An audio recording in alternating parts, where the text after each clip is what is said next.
Tales of Estolia. Volume 1. The Promise of Zacharias. Part 5. According to Prophecy. Chapter 6. Rescinded.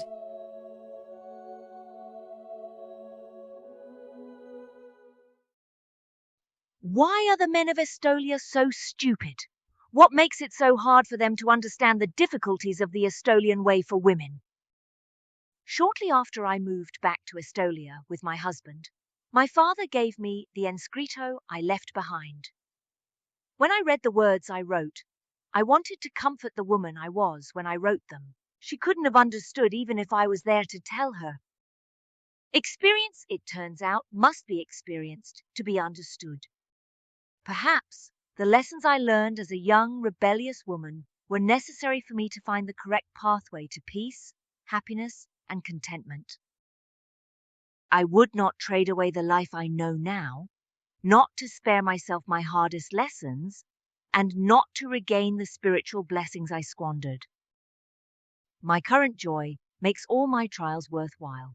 I expect that deity will ensure that those blessings denied will be attained in Torizan. Kandara McEllison.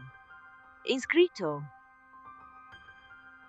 Callista limped her way across campus to the administrative building. She would speak with Dr. Stokes, but she couldn't tell him everything. Particularly the results of her meeting with Dr. Halloran in his office. How could she? She went to speak to him about her final grade in her history class. Had asked to look at her final exam. It somehow brought her grade down to a C. When he agreed, she sat at the large table in his office. She had the printout from the testing center with her. It itemized each question that was answered incorrectly. The first question she looked at puzzled her. She couldn't have gotten that one wrong. That was one of the questions she was certain she got right. If you want, Dr. Halloran said from behind her, I can re-evaluate your grade. He settled one hand on her left shoulder, and then tightened his grip as he slid his right hand from her back around to her right breast. She lurched away from him, bruising her hip on the edge of the table as she spun to her feet. The look on his face terrified her. He was implying that she could trade sexual favors for a grade. There was a knock at the office door, and then another student came into the office. Callista took the opportunity, and left without a word. While she limped, she did her best to think about anything other than the feel of his hand on her breast. She tried to focus on the tests instead. She had a near photographic memory. She and her study partner memorized every single fact they could. After the test, Caldwell had been ecstatic to get a perfect score. I got an A, he lisped when she joined him in the student center. I couldn't have done it without you. Great, she said. Was there a problem with the machine that graded student papers? The more that they discussed the test, the more she knew something had to be wrong with the way the test was graded. Was it possible that the system was rigged for her to fail? She would have asked Orion to help her, but he was gone. Dr. Stokes was the only person she could ask for help. If she got a C in history, she would have her scholarship rescinded. She stopped at the mail pavilion outside the main office of the apartment complex and pulled out her mail. It included a bulky padded envelope with a foreign stamp on it. Perhaps it was a gift from one of Orion's overseas friends, someone who did not hear about his death a year ago, she thought. She tucked everything under one arm and continued to her apartment. The last bit was always the most painful. In her apartment she settled her cell phone in its charger, put her keys next to it, and set the mail on the same table so she could go through it. Several of the letters were ominous notices from various companies complaining about the bills she hadn't been able to pay. Orion had taken care of those things for her. The apartment was paid through the end of the lease. Originally, he'd explained, he and his friend Nico were going to remain there for 4 years. But at the same time that Nico was recalled to his home country, she'd suggested that it might be nice to try to live there with her brother and go to Maricopa University, just across the street. Orion was enthusiastic, and the lease had been paid in advance by Nico, so there were no difficulties. Except without Orion's salary, she couldn't pay the bills. She knew that there were options available, but every time she tried to figure it out, she began to have a panic attack. So the ominous letters continued to come, and she continued to ignore them. She tossed the letters in a large bag full of similar letters and turned her attention to the bulky envelope. It was addressed to Leonidas Agamemnon Zakarian. A return address label was affixed to one corner of the package but had been ripped off, leaving only a few letters at the end of each line of the address. She turned it over and saw no other marks on the package. If she returned it to the sender, it would go to the dead letter office without any sort of chance of making it to its destination. There were several lumps inside the package. She hated the thought of doing anything that would keep someone from receiving a package. Especially at Christmas. She decided to leave it on her side table and hope that another package came with more information about the recipient or sender. Perhaps this Leonidas was a friend of Nico and did not know he'd returned to his original country. She went into her kitchen and made herself a hot beverage. In her bedroom, she slowly removed her clothing. The bruises on her hip, arm and breast were near black.